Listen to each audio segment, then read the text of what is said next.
ভাইয়া চায়ের সাথে রুটি কত?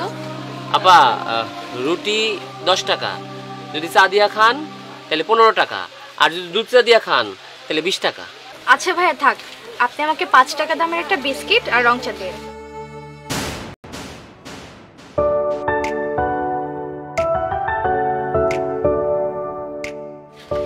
ভাইয়া।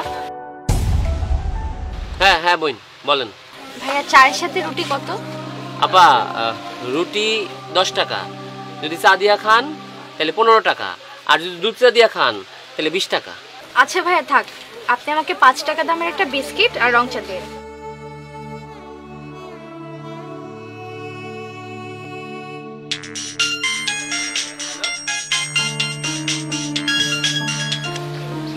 হ্যালো বাবা। হ্যাঁ মা, ইন্টারভিউ দিছ? হ্যাঁ বাবা দিয়েছি। দুপুরে কিছু খাইছস মা? হ্যাঁ বাবা, এই তো এখন আমি খাচ্ছি। কি খাইতেছস মা? এই তো বাবা গরুর মাংস, মাছের তরকারি আর ডাল দিয়ে খাচ্ছি। ঠিক আছে মা, ঠিক আছে, সাবধানে বাসায় আসিস কেমন? আচ্ছা বাবা।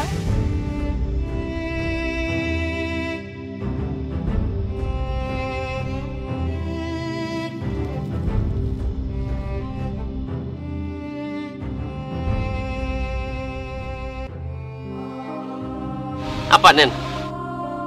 আমার কাছে তো এত টাকা বিল দেওয়ার মতো সামর্থ্য নেই, আমি তো আপনাকে বললাম যে আমাকে একটা চা দিয়ে বিস্কিট দেন। আপা আপনি যখন রুটির কথা বলছেন আমি সাথে সাথে রুটির প্যাকেটটা ছিঁড়ে ফেলাইছি। এখন এই রুটিটা নষ্ট হয়ে যাবে যদি খোলা থাকে, আর ছিঁড়া প্যাকেট আমি কারোর কাছে বেচতেও পারবো না। তার চেয়ে বরং আপনি রুটিটা চা দিয়ে খায়া ফেলান, বিস্কিটের দামটা আমার দিয়ে দিলেই হইব। আচ্ছা।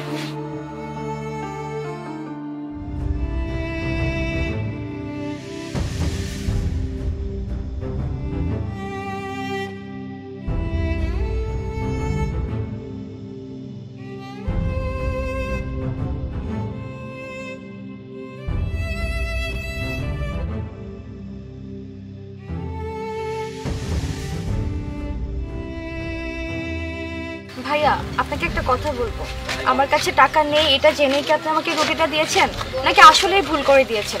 সত্যি করে বলুন তো। আপা আমি সারা জীবনে কোনোদিন মিথ্যা কথা কই নাই, আজকেও বলুম না। আপনি যখন আপনার বাবার সাথে ফোনে কথা বলতেছিলেন আমি সব কথা শুনছি, শুনা মনে হইল খাওয়ানোর বিল দেওয়ানোর টাকা আপনার কাছে নাই। তখন আমি সিদ্ধান্ত নিলাম রুটি আর চা আপনার দিমু খাইতে, আপনার কাছে যা আছে তাই দিবেন। আসলে আপা গরিবের কষ্ট আমি বুঝি, এক সময় আমরাও খুব কষ্টে ছিলাম। আমার একটা ছোট বোন ছিল, অনেক কষ্ট কইরা খায়া না খায়া ওরা লেখাপড়া শিখাইছি। সেই বোনটা এখন অনেক ভালো চাকরি পাইছে, ছোট্ট একটা চায়ের দোকান ছিল, ওই দোকান দিয়া আমি আমার বোনটারে লেখাপড়া করাইছি, এখন অনেক বড় চাকরি করে, আমারও অনেক সাহায্য করে। আমগো আল্লাহর রহমত এখন সুদিন আছে। আইসে বোন, আপনি কতদিন ধরে চাকরি খুঁজতেছেন? ভাইয়া ইন্টারভিউ তো অনেক জায়গায় দিয়েছি, 2-3 জায়গায় চাকরিটা হয়েওছে, কিন্তু তারা আমার যোগ্যতা না আমার শরীরের দিকে নজর দিয়েছিল, তাই চাকরিটা করা হয়নি।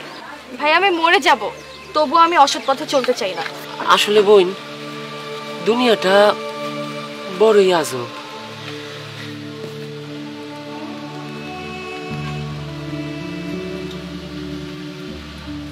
তন্নি, তন্নি তুই কেমন আছস? বোন আজকা অনেক জরুরি একটা কাজে তোর কাছে আমি ফোন দিছি। বোন তোর মনে আছে খায়া না খায়া তুই পড়ালেখা করছস, চাকরি লেগে মানুষের দুয়ারে দুয়ারে ঘুরছস, কত মানুষের কাছে গেছস, তোর চাকরি হয় নাই, কিন্তু আল্লাহ তোর সুদিন ঘুরাইছে, তোর চাকরি দিচ্ছে, তুই এখন কত বড় অফিসার। বোন রে তোর মতোই অসহায় একটা বোন আমার সামনে দাঁড়ানো আছে, আমি চাই এই বোনটারে ওর যোগ্যতা অনুযায়ী তুই একটা চাকরি দে। আমি পাঠাই দিব, আমি এখনই তোর কাছে পাঠাই দিতেছি। বোন একটা নাম্বার তোলেন, এই নাম্বারে কল দিয়া আমার বোনের অফিসে যান। আমি আমার বোনের আপনার কথা কইছি, আমার বোনে আপনার যোগ্যতা অনুযায়ী আপনার একটা চাকরি দিয়ে দিব। নাম্বারটা তোলেন। ভাইয়া সামান্য একজন চা বিক্রেতা হয়েও আপনার মধ্যে যে মানবিকতা আছে সেটা আর কারোর মধ্যেই নেই। আসলে বোন সব কিছুর মালিক উপরওয়ালা, আমরা বিপদে একজন আরেকজনের পাশে না দাঁড়াইলে কে দাঁড়াইব? মানুষ তো আল্লাহরই বান্দা, আল্লাহ সব ঠিক করে দেয়, মানুষ উছিলা মাত্র। আসসালামু আলাইকুম ভাইয়া, আমি এক্ষুনি যাচ্ছি।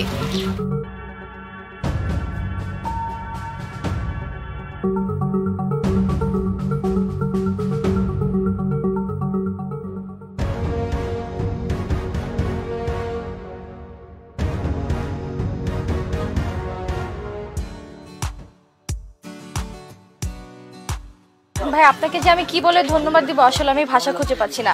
আপনার জন্য আমি এই পর্যন্ত আসতে পেরেছি। আসলে শুধু আমি না, আমি এবং আমার পরিবার নিয়ে আমি অনেক স্বাচ্ছন্দ্যভাবে বাঁচতে পারছি। আপনার মতো মানুষ যদি ঘরে ঘরে থাকতো তাহলে আসলে আমাদের সমাজটা চেহারা পাল্টে যেত ভাইয়া। আপনাকে আমি মন থেকে স্যালুট দিতে চাই। আল্লাহ তোমার সুখে রাখুক, তুমি সুখে থাকো।